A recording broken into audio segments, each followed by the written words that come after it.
ಎಲ್ಲರಿಗೂ ನಮಸ್ಕಾರ. ಸಂಕ್ರಾಂತಿ ಹಬ್ಬದ ಹಾರ್ದಿಕ ಶುಭಾಶಯಗಳು.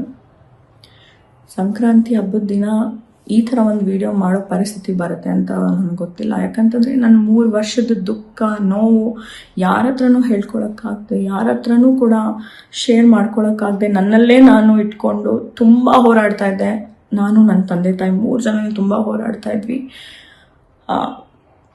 ಅದು ಬರ್ತಾ ಬರ್ತಾ ಅತಿರೇಕಕ್ಕೆ ಹೋಗ್ತಾ ಬಂತು. ಆ್ಯಂಡ್ ಈ ಒಂದು ಬೆಟ್ಟಿಂಗ್ ಆ್ಯಪ್ ಅಂತ ಏನು ಹೇಳ್ತಾರೆ, ಇದರಿಂದ ಎಷ್ಟೋ ಫ್ಯಾಮಿಲಿಗಳು ರೋಡಿಗೆ ಬಂದಿದೆ, ಎಷ್ಟೋ ಫ್ಯಾಮಿಲಿಗಳು ಜೀವಗಳನ್ನ ಕಳ್ಕೊಂಡಿದೆ.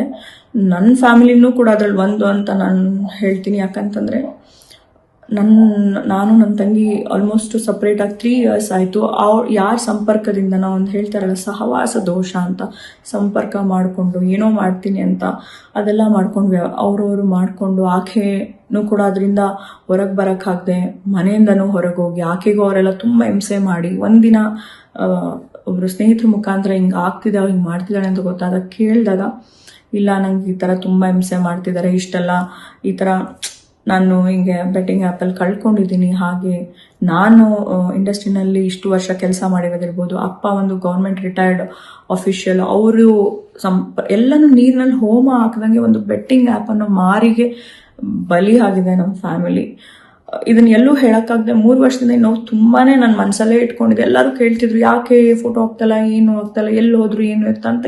ಏನಂತ ಹೇಳೋಕ್ಕಾಗತ್ತೆ, ಜೊತೆಯಲ್ಲಿ ಇರಲಿಲ್ಲ ನಾವು. ಹಾಗಾಗಿ ನಮ್ಮ ಪಾಡಿಗೆ ನಾವಿದೆ. ಆಕೆನೂ ಕೂಡ ನಾನು ಯಾವುದೇ ಕಾರಣಕ್ಕೂ ನನಗೆ ಆಗಿರೋ ಅನ್ಯಾಯ ನನಗಿದು, ನಾನು ಇದನ್ನೆಲ್ಲ ಕ್ಲಿಯರ್ ಮಾಡಿಕೊಂಡೆ ನಾನು ಬರ್ತೀನಿ ಅಂತಲೂ ಕೂಡ ಆಕೆನೂ ಹೊರಗಡೆ ಇರೋದ್ರಿಂದ ನನಗೆ ಇತ್ತೀಚಿನ ದಿನಗಳಲ್ಲಿ ನನಗೆ ಅನಾಮಧೇಯ ನಂಬರ್ಗಳಿಂದ ಕಾಲ್ಸು, ಮೆಸೇಜು, ಸೋಷಿಯಲ್ ಮೀಡಿಯಾದಲ್ಲಿ ಯಾವ್ದಾದ್ರು ನನ್ನ ಒಂದು ಕೆಲಸದ ಸಲುವಾಗಿ ಫೋಟೋಸ್ ಎಲ್ಲ ಹಾಕಿದ್ರೆ ತುಂಬ ಕೆಟ್ಟದಾಗ ಕಮೆಂಟ್ ಮಾಡ್ತಾಯಿದ್ರು. ಆಮೇಲೆ